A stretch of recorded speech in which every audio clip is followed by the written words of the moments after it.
নমস্কার বন্ধুরা, GS forum চ্যানেলে আপনাদের সবাইকে স্বাগত জানাই। অন্নপূর্ণা ভান্ডারে নতুন করে স্টেটাস চেক চালু হয়ে গেল। যাদের আপনাদের এখনো পর্যন্ত টাকা ঢোকেনি তারা কিন্তু অবশ্যই স্টেটাসটাকে চেক করে নেবেন। এবং আজকের এই ভিডিওতে আমি ডিটেলসে আপনাদেরকে দেখিয়ে দেব যে কিভাবে আপনি স্টেটাসটা চেক করবেন আর কোন স্টেটাসের কি মানে রয়েছে। সব কিছু থাকবে এই ভিডিওর মধ্যে। সো ভিডিওটা পুরোটা দেখবেন, তাহলেই কিন্তু আপনি পুরো প্রসেসটা বুঝে যাবেন। স্টেটাস চেকের জন্য আপনি প্রথমে গুগলে যাবেন এবং গুগলে গিয়ে সার্চ করবেন ওয়েস্ট বেঙ্গল সোশ্যাল রেজিস্ট্রি। এই ওয়েবসাইটটা সার্চ করবেন, automatically West Bengal social registry চলে আসবে। এটা সার্চ করবেন, এরপরে ফার্স্ট যেটা আসছে family level data collection form social security government of West Bengal, এতে আপনি ক্লিক করবেন। ক্লিক করার পরেই আপনি দেখতে পাচ্ছেন হচ্ছে এখানে আপনার মোবাইল নাম্বার চাইছে, ডিস্ট্রিক্ট চাইছে এবং এখানে যে মোবাইল নাম্বার দেবেন, যে নাম্বার দিয়ে আপনি অন্নপূর্ণা ভান্ডারের ফর্মটা ফিল আপ করেছেন সেই মোবাইল নাম্বার দেবেন, আর যে ডিস্ট্রিক্ট থেকে আপনি বিলং করেন সেই ডিস্ট্রিক্টটা দেবেন। দেওয়ার পরে এখান কিন্তু রিকোয়েস্ট ওটিপি করবেন। হয়তো ওয়েবসাইট ওপেন হওয়ার পরে আপনাকে সিটিজেন লগ ইন অপশানও দিতে পারে। তো সিটিজেন লগ ইন অপশানে ক্লিক করলেও কিন্তু এই ইন্টারফেসটাই কিন্তু আসবে। এখানে মোবাইল নাম্বার দিয়ে ওটিপির জন্য ক্লিক করবেন, অটোমেটিক্যালি আপনার মোবাইলে কিন্তু একটা ওটিপি যাবে আর একটা ক্যাপচা কোড আসবে। সেই ক্যাপচা কোড ফিল আপ করলেই কিন্তু ওয়েবসাইটটা ওপেন হয়ে যাবে। আমি আপনাদেরকে দেখাচ্ছি। ওপেন হওয়ার পরে এখানে কিন্তু টোটাল ওয়েবসাইটটা ওপেন হয়ে যাবে। এখান থেকে আপনি দেখতেই পাচ্ছেন আপনার অ্যাপ্লিকেশনটা সাবমিট দেখাবে, আর এখান থেকে ট্র্যাক স্টেটাসে ক্লিক করলেই কিন্তু আপনার অ্যাপ্লিকেশনের ডিটেলস দেখাবে যে এখন কি অবস্থায় আছে। আর যে স্টেটাসটা থাকবে, আমি স্টেটাসগুলো কোন স্টেটাসের কি মানে সেটা সম্পূর্ণভাবে আপনাদের সঙ্গে ক্লিয়ার করে দেবো। যদি আপনি টাকা না পেয়ে থাকেন তাহলে কিন্তু অবজেকশন করতে পারবেন। এখান থেকে ক্লেম অপশানে গেলে কিন্তু অবজেকশন করার অপশান থাকবে। অবজেকশনে ক্লিক করলেই কিন্তু আপনার কাছে এই ইন্টারফেসটা ওপেন হয়ে যাবে। এখানে কিন্তু claim by applicant automatically selected থাকবে।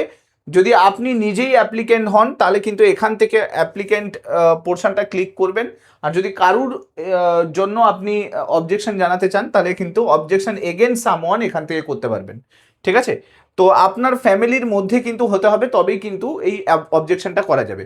এখানে আপনাকে সমস্ত ডিটেলস দিতে হবে, ডিটেলস দিয়ে আপনাকে কিন্তু ফর্মটা ফিল আপ করে সাবমিট করতে হবে। এই ক্ষেত্রে আমি আপনাদেরকে বলে দিই, যদি আপনি বাড়িতে নিজে করতে না পারছেন তাহলে যে কোনো সাইবার ক্যাফেতে গিয়ে এই পুরো বিষয়টা কিন্তু করে নিতে পারবেন। এবার আসি যে স্টেটাস আপনাদেরকে কি দেখাচ্ছে। দেখুন, যাদেরই এখনো পর্যন্ত টাকা ঢোকেনি তারা সবাই কিন্তু স্টেটাসটা চেক করতে পারবেন। কোন স্টেটাসের কি মানে সেটা একটু দেখে নিন। প্রথম কথা, আপনার অ্যাপ্লিকেশন যদি জমা হয়ে থাকে তাহলে কিন্তু আপনাকে টাকা তখনই ঢুকবে যদি অ্যাপ্রুভড স্টেটাস দেখায়। এই যে দেখতে পাচ্ছেন এখানে অ্যাপ্রুভড স্টেটাস দেখাচ্ছে। তো যদি অ্যাপ্রুভড স্টেটাস দেখায় তাহলে কিন্তু আপনার ব্যাঙ্ক অ্যাকাউন্টে আজকে যদি নাও ঢুকে থাকে কালকে কিন্তু টাকা ঢুকে যাবে। এর জন্য আপনাকে কোনো চিন্তা করতে হবে না। এরপরে যদি আপনার ভেরিফিকেশনের জায়গায় যদি এরকম দেখায় যে স্টেটাসের জায়গায় যদি দেখায় ফর ফার্দার ভেরিফিকেশন, তাহলে জেনে রাখবেন যে আপনার যে অ্যাপ্লিকেশনটা সেটা এখনও ভেরিফাই হয়নি, সেটা ভেরিফিকেশান প্রসেসের মধ্যে আছে। তাই চিন্তা করার কিছু নেই। 20 তারিখ পর্যন্ত আপনাকে অপেক্ষা করতে হবে। 20 তারিখের পরেই কিন্তু বুঝতে পারবেন যে কি হতে চলেছে আপনার সঙ্গে। যদি 20 তারিখের মধ্যে টাকা না ঢোকে তাহলে আপনি বিডিও অফিসে গিয়ে একবার এই পুরো বিষয়টা জানাবেন। এরপরে অনেকেরই কিন্তু আরেকটা দেখাচ্ছে যে ফার্দার ভেরিফিকেশন ছাড়াও আরও একটা জিনিস দেখাচ্ছে যে bank validation failure error code 1 আর কারো এরর কোড 2 দেখাচ্ছে। দেখুন, ব্যাংক ভ্যালিডেশন ফেলিয়ার মানে আমি আপনাদেরকে বলেছিলাম যে আপনার ব্যাংক কিন্তু ডিবিটি লিঙ্কের সঙ্গে কানেক্টেড থাকতেই হবে। যদি ডিবিটি লিঙ্কের সঙ্গে কানেক্টেড না থাকে তাহলে অনেকেরই কিন্তু ব্যাংক ফেলিয়ার হচ্ছে। ঠিক আছে, আর একটা যেটা আধার কার্ডের ইস্যু হচ্ছে অনেকের। আধার কার্ড যাদের সমস্যা আছে তাদেরও কিন্তু ব্যাংকে টাকা ঢুকছে না। তো আধারের সঙ্গে যদি লিঙ্ক না থাকে আপনার ব্যাংক অ্যাকাউন্টটা তাহলেও কিন্তু টাকা আসছে না। তো সেই ক্ষেত্রে কিন্তু তাদের স্টেটাস ব্যাংক ভ্যালিডেশন ফেলিয়ার দেখাচ্ছে। এরপরে অনেকেরই কিন্তু এই ভেরিফিকেশানটা আসছে যে ফর ফার্দার ভেরিফিকেশান, আর এখানে দেখাচ্ছে government employee under enquiry government employee. তো এই ক্ষেত্রে বলে দিই, যারা সরকারি চাকরি করছেন, ধরুন কারুর স্বামী সরকারি চাকরি করে বা সিভিক ভলেন্টিয়ার বা আশাকর্মী, এরকম ক্ষেত্রে কিন্তু তাদের ভেরিফিকেশান করে এখানে কিন্তু একটা নতুন করে দিয়ে দেওয়া হয়েছে যে গভর্নমেন্ট এমপ্লয়ি। তো সেই ক্ষেত্রে কিন্তু আপনাদের কোনো টাকা কিন্তু আসবে না, কারণ সরকারের তরফ থেকে যোগ্যতার শর্তে কিন্তু এই বিষয়টা বলা ছিল সরকারি চাকরি হলে অন্নপূর্ণা ভান্ডারের টাকা কিন্তু আপনি পাবেন না। এরপরে আমি আপনাদেরকে দেখাই অনেকেরই কিন্তু একদম ডাইরেক্ট রিজেক্টেড এবং মেবি ফার্দার ভেরিফাইড দেখাচ্ছে। তো এই ক্ষেত্রে আমি আপনাদেরকে বলে দিই যে ডাইরেক্টলি আপনার যে ফর্মটা রয়েছে সেই ফর্মটাকে রিজেক্ট করে দিয়েছে সরকারের তরফ থেকে। তো সেক্ষেত্রে আপনাকে করতে কি হবে, আপনাকে যদি আপনি যোগ্য থাকেন তাহলে আপনি আপনার নিকটবর্তী যে বিডিও অফিস আছে সেখানে গিয়ে জানাবেন এই মুহূর্তে আপনার ব্যাংক অ্যাকাউন্টে কোনো টাকা আসছে না 20 তারিখের মধ্যে। তো আপনি পুরো বিষয়টা বিডিও অফিসে জানাবেন বা পঞ্চায়েত বা মিউনিসিপ্যালিটি যেখানেই থাকেন সেখানে জানাবেন।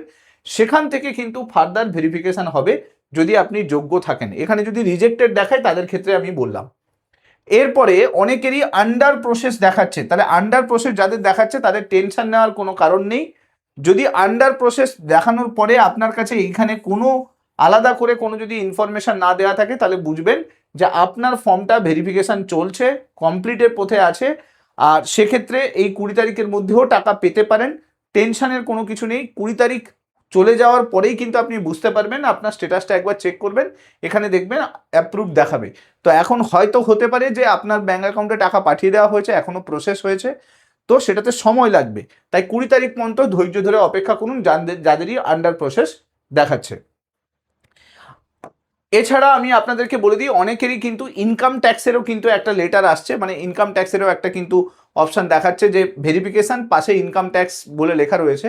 তো তাদের ক্ষেত্রে আমি বলে দিই যে আপনাদের নিশ্চয়ই ইনকাম ট্যাক্স কেউ দিচ্ছে ফ্যামিলির, তো সেই জন্যই কিন্তু এই ভেরিফিকেশানে আপনার নামটা কিন্তু ক্যান্সেল করা হয়েছে।